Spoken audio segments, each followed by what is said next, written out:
جی ملک زبیر صاحب ہم سے سوال کر رہے ہیں لاہور سے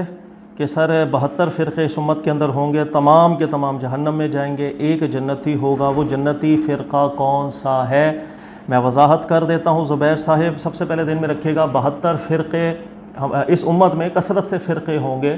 اتنی بات اللہ کے نبی پاک صلی اللہ علیہ وسلم سے ثابت ہے۔ بس اس کے آگے جو الفاظ ہیں کہ تمام کے تمام فرقے جہنم میں جائیں گے، ان میں سے ایک جنتی ہوگا، یا ان الفاظ کے علاوہ بھی جتنے بھی الفاظ آ رہے ہیں وہ سب کے سب اللہ کے نبی علیہ الصلوۃ والسلام سے ثابت الفاظ نہیں ہیں، بلکہ جو اسلام دشمن عناصر تھے، ناصبی لوگ تھے، رافضی لوگ تھے، انہوں نے اپنے مقاصد کو حاصل کرنے کے لیے اس حدیث سے جو آگے الفاظ کی زیادتی ہے سب نے کی ہے۔ Welcome to faith inside with Salman. یہ ویڈیو آپ کے سامنے ہے۔ کیا 72 فرقے والی حدیث صحیح ہے یا اس کے کنٹینٹ پہ کوئی کسی نے سوال نہیں کھڑا کیا؟ کیا ڈسکشن ہوا ہے؟ حال ہی میں میری ایک احمدی یعنی کہ قادیانی ایک اسکالر سے بات ہوئی اس حوالے سے، کیونکہ میں نے دیکھا کہ ان کا جو ڈیبیٹ غیر احمدی سے اہل سنہ کے اسکالر سے چل رہا ہے، تو اس میں ایک ان کا موڈس آپرینڈی یہ ہے کہ سامنے والے سے پوچھتے ہیں کہ آپ کس فرقے سے ہیں، اور جب سامنے والا اپنا فرقہ بتاتا ہے کہ دیوبندی ہوں، فلانا ہوں، بریلوی ہوں، اس طریقے سے بتاتا ہے، تو ان کے بزرگوں سے وہی چیز کو ثابت کرنے کی کوشش کی جاتی ہے، ان کو کاؤنٹر کرنے کی کوشش کی جاتی ہے۔ اب ٹھیک ہے، یہ طریقہ کار ہے، اس سے مجھے کوئی لینا دینا نہیں ہے، لیکن پریشانی تب ہوتی ہے کہ جب کوئی ایسا آتا ہے جو صحیح میں کسی فرقے سے اپنے آپ کو منسوب نہیں کرتا، وہ کہتا ہے میں کسی فرقے سے نہیں ہوں، میں سوال کرنے آیا ہوں یا میں کاؤنٹر کرنے کے لیے آیا ہوں، لیکن پھر اس کو یہ بولا جاتا ہے کہ اگر آپ یہ کہتے ہیں کہ آپ کسی فرقے سے نہیں ہیں تو آپ اس حدیث کی مخالفت کر رہے ہیں جس میں لکھا ہوا ہے کہ اہل کتاب کے یہود کے 72 فرقے ہوئے تھے اور 73 مسلمانوں کے ہوں گے اور ایک جنتی ہوگا، سب جہنم میں ہوں گے۔ آپ رسول اللہ کی اس حدیث کی مخالفت کر رہے ہیں۔ تعجب تو یہ ہوتا ہے کہ رضی جو اسکالر ہیں وہ انہوں نے یہ بھی کہہ دیا تھا، جو کہ مجھے لگتا ہے کہ تھوڑی زیادتی ہے، کہ یہ بغض معاویہ ہے رضی اللہ تعالیٰ عنہ، کیونکہ حضرت معاویہ کی ترک سے ایک حدیث بھی موجود یہ ہے۔ دیکھا کہ عدنان رشید نے دعویٰ کیا کہ قرآن میں اللہ تعالیٰ نے فرمایا وَلَا تَفَرَّقُوا، یعنی فرقوں میں مت بڑھو، لیکن یہ عدنان صاحب نے چھپایا کہ ان کا خود ہی عقیدہ ہے کہ نبی صلی اللہ علیہ وسلم کی پیش گوئی تھی کہ فرقہ واریت ہوگی۔ قرآن کا یہ اصول ہے، بہت چیزیں اللہ تعالیٰ نے فرمایا کہ یہ نہ کرو، وہ نہ کرو، چوری نہ کرو، زنا نہ کرو، غیر المغضوب علیہم ولا الضالین، ہم دعا کرتے ہیں کہ ہمیں یہود نصارہ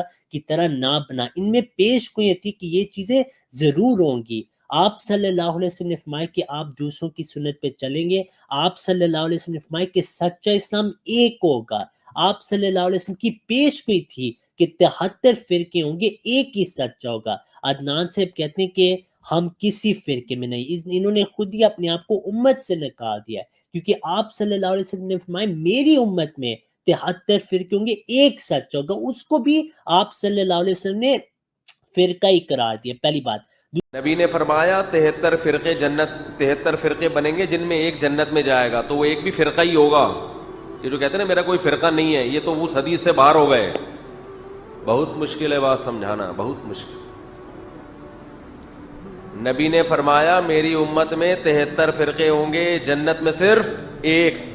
باقی 72 تو وہ اس کو بھی نبی نے فرقہ ہی قرار دیا ہے۔ تو یہ جو کہتے ہیں میرا کوئی فرقہ نہیں ہے،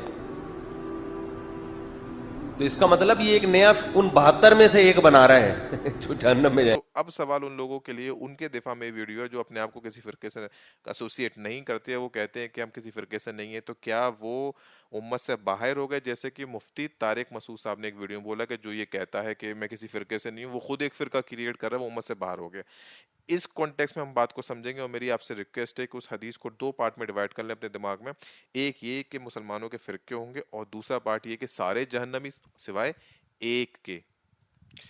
اب ہم یہ سمجھ لیتے ہیں کہ جو فرقہ ہے، تفرقو ہے، یعنی کہ فرقہ کر لینا، اس کا کیا مطلب ہے؟ وہ کون سا مطلب ہے جس میں قرآن اس کے بارے میں وعیدیں بتاتا ہے یا وارننگز دیتا ہے کہ ایسا تفریق آپ کو نہیں کرنی ہے؟ سورہ آل عمران آیت نمبر 105 سے میں یہ واضح ہو جاتا ہے کہ کس طرح کے فرقے پر وعید آئی ہیں، کیسے تفرقے پر وعیدیں آئی ہیں، اور واضح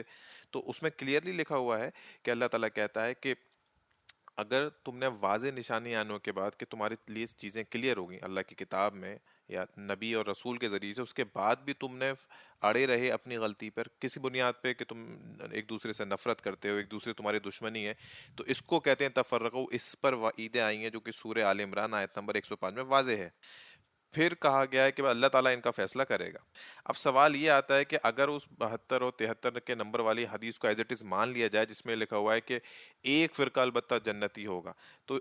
یعنی کہ وہ گروپ، وہ لوگ جو تفرقہ کیا ہے، یعنی کہ ان پہ جو صحیح نشانی واضح ہو گئی ہیں اس کے بعد بھی وہ علیحدہ ہو گئے، تو کیا ان میں سے بھی کوئی ایک گروپ جو ہوگا جنتی ہوگا؟ یہ بالکل غلط بات ہے، کیونکہ اللہ تعالیٰ نے واضح کہہ دیا ہے کہ اے نبی آپ کا ان سے کوئی لینا دینا نہیں ہے جن لوگوں نے اپنے دین میں تفرقہ کیا، اللہ تعالیٰ فیصلہ کرے گا ان کا۔ تو یہاں سے واضح پتہ چل گیا کہ اگر وہاں پہ ایک فرقہ کوئی جنتی ہوتا، یہ بات مان لی جائے کہ فرقہ ان معنوں میں کہ وعیدیں آئی ہیں، تو اس کا نہ اللہ کے نبی سے کوئی تعلق ہوتا، لیکن قرآن واضح کرتا ہے کہ جو فرقے ہیں ان کا آپ سے کوئی تعلق نہیں ہے، جو چیزیں واضح ہو گئی ہیں، کلیئر ہو گئی ہیں، اس کے بعد بھی دشمنی کی بنیاد پہ ایک دوسرے سے فرقے بازی گروپنگ کر رہے ہیں۔ اب سوال آتا ہے کہ وہ پھر وہ کون سا گروہ ہے، وہ کون لوگ ہیں؟ وہ گروپ بھی ہو سکتا ہے، وہ ایک جماعت بھی ہو سکتی ہے، وہ ایک چھوٹا سا گروپ ہے، وہ بہت بڑے ایک پورا سمجھ لیں کہ نیشن بھی ہو سکتا ہے۔ اور یہ میں نہیں کہہ رہا، بلکہ عبداللہ بن مسعود کے حوالے سے قول منسوب ہے کہ وہ ایک شخص بھی ہو سکتا ہے جو سیدھے راستے پہ، وہ ضروری نہیں ہے کہ آپ کو گروپ میں ڈیوائڈ کرنا ہے۔ تو وہ لوگ جو کہتے ہیں کہ نہیں آپ کو کسی نہ کسی گروپ سے جڑنا ہے، وہ بھی غلط ہے۔ کیا ہمارے پاس ابراہیم علیہ السلام کی مثال نہیں ہے کہ ان کو حنیف اسی لیے کہا جاتا ہے کہ پورا ایک گروپ جو کہ غلط راستے پہ تھا، جو شرک پہ تھا، اس سے وہ علیحدہ ہو گئے، تو ہم بولیں کہ انہوں نے اپنا الگ فرقہ بنا لیا؟ نہیں، وہ اس سیدھے راستے کی طرف چلے گئے۔ فرقہ کس نے بنایا تھا؟ فرقہ ان لوگوں نے بنایا تھا، تو وہ اکیلے تھے، اور ابراہیم علیہ السلام کو امت بھی کہا گیا ہے، تو اکیلے ہونے کے باوجود بھی آپ صحیح راستے پہ ہوتے ہیں، آپ کو کسی بڑے گروپ سے جڑنے کی ضرورت ہے ہی نہیں۔ اور دوسری بات یہ کہ سامنے والے کو جہنمی کہنا ضروری نہیں ہے، یہ فیصلہ اللہ تعالیٰ ہی کرے گا، آپ اس کی غلطی اس پر واضح کر سکتے ہیں۔ اور ابراہیم علیہ السلام کے حوالے سے ہی ہمیں واضح پتہ چل جاتا ہے کہ وہ سیدھے راستے والا گروپ کون ہے، وہ سیدھے راستے والا انسان کون ہے۔ تو سورہ 6 آیت نمبر 82 میں وہ واضح طور پہ لکھا ہوا ہے کہ وہ لوگ ہدایت پر ہیں جنہوں نے اپنے ایمان کو ظلم یعنی کہ غلط باتوں سے مکس نہیں کیا۔ یہ اصول اب بس آپ یاد رکھ لیں کہ آپ جو ہیں بالکل صحیح راستے پر ہیں اگر آپ کے جو ایمان ہے اس میں آپ نے غلط باتوں کو، ظلم کو داخل نہیں کیا۔ اور غلط باتیں تو انجانے میں داخل ہو جاتی ہیں، لیکن جو ظلم ہے جو آپ کو واضح دکھ رہا ہے غلط ہے، اس کے باوجود آپ اس بنیاد پہ کہ میرے ماں باپ دادا جو ہیں فلاں گروپ سے تھے تو میں اس کو مانوں گا، اس کو جسٹیفائی کروں گا، اسی کو کہتے ہیں تفرقو، یعنی کہ آپ نے علیحدگی تو کی ہے کسی بنیاد پہ، لیکن اس علیحدگی کو جسٹیفائی کیا ہے، کوئی بیک اپ نہیں ہے آپ کے پاس، کوئی خاص دلیل نہیں ہے، اور سامنے دلیل ہے بھی تو آپ اس کو نظر انداز کر دیتے ہیں، یا آپ اس بنیاد پہ کرتے ہیں کہ آپ کو لگ رہا ہے آپ کے کچھ ویسٹڈ انٹرسٹ ہیں، تو اگر میں اس فرقے کی بات مانوں گا، اس گروپ میں جڑوں گا تو مجھے زیادہ فائدہ ہوگا، یا اس کے علاوہ بھی کوئی اور ریزنس ہو سکتے ہیں۔ تو 6 کی 82 کی جو دلیل ہے، اللہ تعالیٰ فرماتے ہیں کہ یہی دلیل اللہ تعالیٰ نے ابراہیم علیہ السلام کی قوم پہ دی تھی کہ جس نے ایمان کے اندر غلط باتیں داخل نہیں کری، ظلم داخل نہیں کیا، وہی سیدھے راستے پر ہے۔ تو یہ بس اصول ہمارے لیے بھی ہو جائے گا، وہ ایک شخص بھی ہو سکتا ہے، وہ پوری گروپ بھی ہو سکتی ہے، جماعت بھی ہو سکتی ہے، لیکن اس کو کہنا فرقہ اور اس بنیاد پہ کہنا کہ قرآن کے حوالے سے جو بات آئی ہے کہ جو جانتے بوجھتے یہ سب معاملات کرتے ہیں، تو اس میں سے اپنے آپ کو منسوب کرنا قرآن کے ہی خلاف ہے۔ اور جیسے کہ میں نے پہلے کہا تھا کہ کسی فرقے سے اگر کوئی ایسوسیٹ بھی کر رہا ہے، کہہ رہا ہے دیوبندی ہے، بریلوی ہے، تو صرف یہ کہنے سے کہ اپنے آپ کو فرقہ کہہ رہا ہے تو وہ جہنمی نہیں ہو جاتا، ٹھیک ہے؟ کیوں؟ سورہ آل عمران آیت نمبر 103 میں واضح لکھا ہوا ہے کہ اللہ کی رسی کو پکڑے رہو، ان کی جو قرآن ہے، فرقوں میں مت بٹو، اور یاد کرو احسان جو خدا نے تم پر کیا جب تم دشمن ہو گئے تھے، اللہ تعالیٰ نے تمہارے دلوں کو پھر قریب لے آیا اور تم آگ کے قریب جہاں پہنچے تھے۔ اگر یہی مطلب ہے جو عام طور پہ لیا جاتا ہے کہ تم اگر فرقے سے ایسوسیٹ کرو گے تو ایک جنتی ہے باقی سب جہنم میں چلے گئے، ایسا کچھ نہیں ہوگا۔ وہ ہاں، آپ ان خراب عمل سے جان بوجھ کے غلط باتوں کا دفاع کرنے سے جہنم کے قریب جا رہے ہیں، کیا جہنمی ہو گئے ہیں یا جہنم آپ کے مقدر میں لکھ دی گئی ہے، یہ تو غیب کل میں اللہ تعالیٰ فیصلہ کرے گا۔ اور اس سے یہ بھی معلوم چلتا ہے کہ اگر آپ نے تفرقہ کیا بھی ہے لیکن آپ کے دل میں ایمان کی طلب ہے یا سیدھے راستے پہ آنے کی چاہت موجود ہے، تو اللہ تعالیٰ آپ کو بچا بھی سکتا ہے، اس نار سے، اس آگ سے بچا سکتا ہے، جیسے کہ سورہ آل عمران آیت نمبر 103 میں واضح لکھا ہوا ہے۔ بات جہاں تک محدثین کا اس پہ کلام ہے بالکل ہے، لیکن اس کے اتنے طرق موجود ہیں دوسرے الفاظوں میں بھی۔ میں آپ کو ایک مثال دیتا ہوں، نبی صلی اللہ علیہ وسلم نے ایک لکیر ڈرا کیا، فرمائی یہ میرا راستہ ہے، تمام دوسرے راستے جہنم کی طرف لے کے جاتے ہیں، ان پہ شیطان حاوی ہیں۔ پھر نبی صلی اللہ علیہ وسلم نے یہ بھی فرمایا کہ آخر زمان میں جماعت کے ساتھ شامل ہو، یعنی ایک ہی فرقہ سچا ہوگا۔ اس پہ جتنے مرضی محدثین کلام کریں، کیونکہ اس کی تائید قرآن میں ہے اور ہمارے آگے یہ پوری ہو گیا پیش ہوئی، ہم اس کا کبھی انکار نہیں کریں گے۔ قرآن میں لکھے کہ جب اختلاف آپ کے بڑھ جائے تو مسلمانوں کی ہوا نکل آئے گی، یعنی آپ میں کوئی طاقت نہیں رہے گی، یہ ہمارے آگے پوری ہو گئی ہے بات۔ پھر فرقوں کی بات بھی نبی صلی اللہ علیہ وسلم نے جو پیش گوئی کی تھی وہ ہمارے سامنے ہے، کیونکہ یہ پورا ہو چکا ہے سارا معاملہ، ہم اس کا انکار نہیں کریں گے۔ محدثین کا کلام اس پہ بھی ہے اور محدثین کے کلام اس کے فیور میں بھی ہیں، تو دونوں چیزیں پائی جاتی ہیں۔ دیکھیے جیسے کہ رضی صاحب جو احمدی اسکالر ہیں ان سے بات کی تو انہوں نے فوراً مانا کہ اس حدیث پہ کلام ہے، یعنی کہ اس کی کمیاں بیان کی گئی ہیں، لیکن پھر انہوں نے کاؤنٹر کیا کہ اتنا بیان ہوا ہے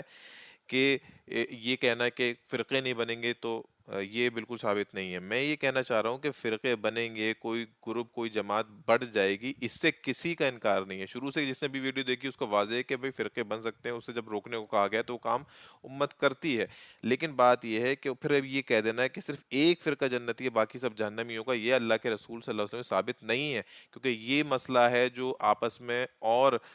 تفرقے کی بنیاد بن جاتا ہے، ٹھیک ہے۔ اور جیسے کہ ہم پہلے ڈسکس کر چکے ہیں، اس سے واضح ہو گیا ہے کہ بھائی آپ اختلاف کرنا یا ایک گروپ میں ہو جانا یہ آپ کے جہنمی ہونے کا باعث نہیں بنتا، جو جہنم کے قریب جانے کا باعث بنتا ہے وہ آپ کا جانتے پوچھتے آپ کو معلوم ہے کہ قرآن میں یہ بات واضح ہے، اس کے بعد بھی آپ کسی حق دھرمی کے بیسس پہ، نفرت کے بیسس پہ، باعث کے بیسس پہ وہ بات فالو کرتے چلے جاتے ہیں۔ تو پیشن گوئی فرقے بننے کی ہے، لیکن یہ بات کہ فرقے سب جہنم میں ہوں گے ایک جنت میں ہوگا یہ نبی سے، اللہ کے رسول سے ثابت نہیں ہے۔ اور شیخ صلاح الدین اڈلبی کی جو ریسرچ ہے اس میں یہی ثابت ہے کہ جو اللہ کے رسول سے مثبت طور پہ مضبوط طور پہ جو بات ثابت ہے وہ صرف یہ ہے کہ اہل کتاب کے 72 فرقے ہوں گے، بعد کی باتیں جوڑی گئی ہیں۔ اور اس ویڈیو میں مفتی کامران شہزاد کی ڈیٹیل ویڈیو لگا دوں گا 7-8 منٹ کی، اس کو قریب بہت دیکھیں، بہت انٹرسٹنگ ویڈیو ہے، انشاءاللہ اس ویڈیو کے بعد آپ کے دماغ میں کوئی ایسی بات نہیں رہے گی، تو آپ کھل کے کہہ سکتے ہیں اگر آپ کسی فرقے سے تعلق نہیں رکھتے، نہ ان کے بزرگوں کی کتابوں کے بارے میں جانتے، نہ آپ ان کی تائید کرتے، آپ قرآن پہ فالو کرنے کی کوشش کرتے ہیں اور حق کے متلاشی ہیں، تو آپ کو بالکل بھی کوئی ضرورت نہیں ہے کسی کے لیے نام پہ فتویٰ دینے کی، اپنے آپ کو کسی فرقے سے منسوب کرنے کی، کیونکہ ہم ملت ابراہیم پہ فالو کرتے ہیں اور ابراہیم علیہ السلام حنیف تھے، جو بری چیزوں سے ہٹ جانے والے تھے۔ جو بھی آپ کو چیز بری لگے یا آپ کو اس کی کوئی دلیل نہ ملے تو آپ اس سے ہٹ جائیں اور سیدھے راستے کے تلاش میں رہیں۔ یہ محققین علماء کرام کو ہمیشہ سے آپ پڑھیں تو سب نے ذکر کیا اس امت میں فرقے ہوں گے، بس اتنی بات اللہ کے نبی پاک علیہ السلام سے تحقیقاً ثابت ہے، اس سے آگے کے جو الفاظ ہیں وہ بالکل ہم ثابت نہیں کر سکتے۔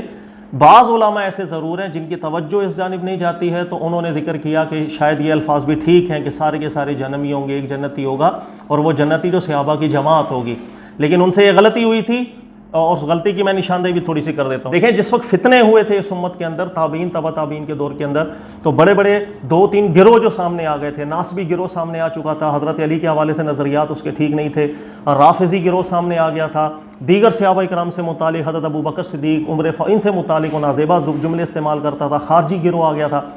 یہ جو گروہ ہے فن حدیث کی راہ میں، اس گروہ نے بہت زیادہ شرارتیں کی ہیں اور اپنے اپنے مقاصد کو، اپنے فرقے کو تقویت دینے کے لیے رسول اللہ صلی اللہ علیہ وسلم کے مبارک مقدس نام کے ساتھ جھوٹ بہت بولا گیا ہے،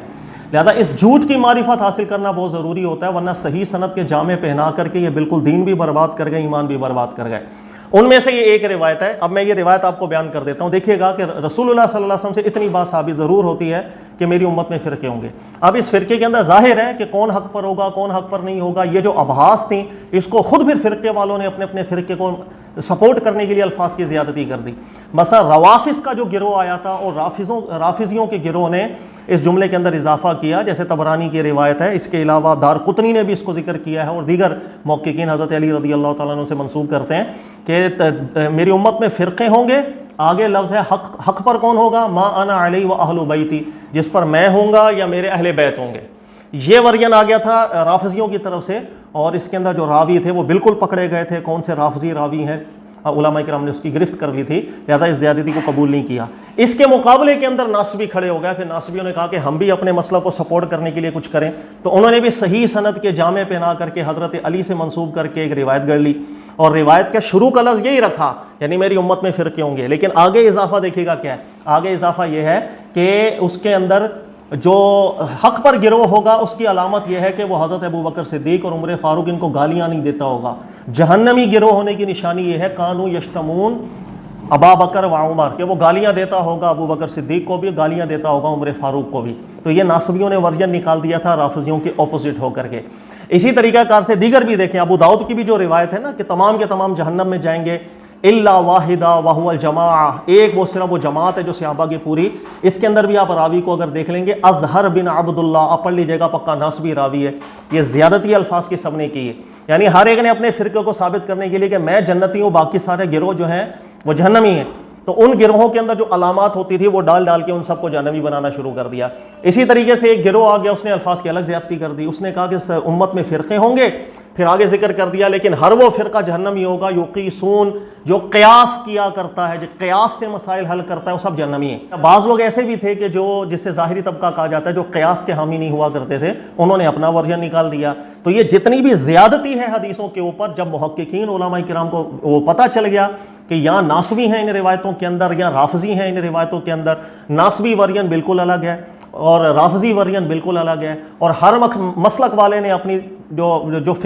فرقہ ہے اس کو تقویت دینے کے لیے الفاظ کی زیادتی کی گئی۔ لہذا جس وقت محققین علماء کرام اس پر متنبہ ہوئے، ان سب نے ذکر کر دیا کہ میری امت میں فرقے ہوں گے، بس اس سے زیادہ جملہ کوئی بھی ہمارے دین میں ثابت نہیں ہے۔ یہاں تک کہ آپ محقق اور محدث ابن الوزیر کو العواصم کے اندر پڑھیں تو وہ ایک جملہ لکھ کے گئے ہیں کہ یہ جو زیادتی ہے کہ سارے کے سارے جہنمی صرف ایک جنتی، کہہ رہے ہیں کہ یہ جو ملاحدہ لوگ تھے، ملحد لوگ تھے، اسلام دشمن لوگ، انہوں نے یہ زیادتیاں کی ہیں۔ لہذا صرف سند صحیح پر نہیں جایا جاتا، حالانکہ جتنی روایتیں اس میں سے ایک کی بھی سند صحیح نہیں، اس کو زیادہ سے زیادہ وہ ضعیف پلس ضعیف یہ فارمولہ لگا کر کے حسن درجے پر لے کے جایا جاتا ہے۔ لیکن جس وقت متنبہ ہو گئے علماء کرام کے ناسبیوں کی یا رافضیوں کی بنائی ہوئی روایتیں ہیں تو علماء نے قبول نہیں کیا، ہر ایک نے اپنے مسلک و فرقے کو ترویج دینے کے لیے گڑھ لی باتیں۔ اچھا، اب قرآن پاک کو اگر ہم دیکھیں گے تو قرآن بالکل واضح طور پر کھڑا ہے، قرآن ذکر کرتا ہے کنتم خیر امۃ اخرجت للناس، کہ یہ جو امت ہے رسول اللہ صلی اللہ علیہ وسلم کی، یہ بہترین امت ہے۔ اس کے اندر امر بالمعروف کا مادہ اللہ نے رکھا، نہی عن المنکر کا مادہ اللہ نے رکھا۔ یہ جو صفت ہے یاد رکھ لیجئے گا، یہ رسول اللہ صلی اللہ علیہ وسلم کی امت کو یہود و نصارہ سے ممتاز کر دیتی ہے اور افضل کر دیتی ہے، اس لیے کہ امر بالمعروف اور نہی عن المنکر اس وقت ہو سکتا ہے جس وقت دین سلامت ہو، دین کے احکامات سلامت ہوں۔ یہود و نصارہ نے تحریفات کر کر کے اپنا دین کا بیڑا غرق کر دیا، تو وہ جس چیز کو حرام سمجھ کے منع کر رہے ہوتے تھے وہ تو حلال ہوتی تھی، اور جو چیز حلال ہوتی تھی اس کو انہوں نے اپنے اوپر حرام کر لیا تھا۔ امر بالمعروف اور نہی عن المنکر کے اوپر یہود و نصارہ کھڑے ہو ہی نہیں سکتے تھے۔ جب اللہ تعالیٰ نے رسول اللہ صلی اللہ علیہ وسلم کی امت کو ذکر کیا کہ یہ بہترین امت ہے، امر بالمعروف پر کھڑی ہوتی ہے، نہی عن المنکر کرتی ہے، یہ واضح طور پر ایک بشارت تھی کہ اس امت کے اندر ایسی تحریفات دین کے اندر کبھی نہیں ہوں گی جو یہود و نصارہ کے اندر ہو چکی تھی، اس لیے کہ امر بالمعروف اسی صورت کے اندر ہوتا ہے کہ جب دین تو سلامت ہو، کہ جو معروف ہے میں وہ معروف تو کروں، جو منکر ہے اس کو منکر بولوں۔ یہی وجہ ہے کہ اس امت کا حسن اللہ تعالیٰ نے یہ رکھا ہے۔ 1400 سال ہو گئے، بڑے بڑے لوگ آئے فتنہ کرنے کے لیے، دین کو بگاڑنے کے لیے، خاص طور پر یہ جو روایات کی فیلڈ ہے اس کے اندر ناسبی آئے، انہوں نے اپنے مقصد کی جھوٹی روایتیں بنائیں، روافض نے جھوٹی روایتیں بنائی، 50 اور فرقے ہیں انہوں نے جھوٹی روایتیں بنائی، لیکن اللہ کا فضل اور کرم ایسا ہوا کہ ہر دور میں ایسے ایسے محققین علماء کرام کھڑے ہوئے، ایک ایک کو پکڑ کے ایسی روایتوں کو جو دین میں فتنہ پیدا کرنے کے لیے بنائی سب نکال دی۔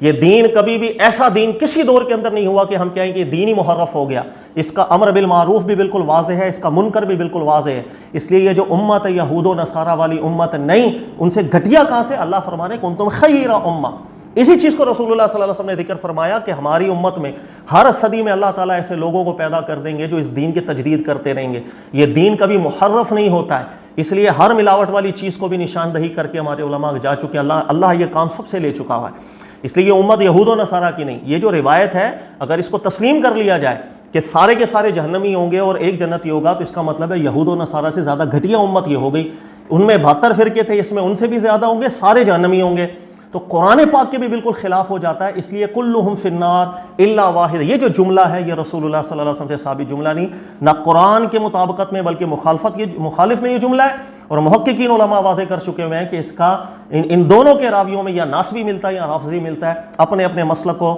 فائدہ پہنچانے کے لیے انہوں نے الفاظ کی زیادتی کی ہوئی ہے۔ تو یہ بات ہمیشہ ذہن میں رکھیے گا۔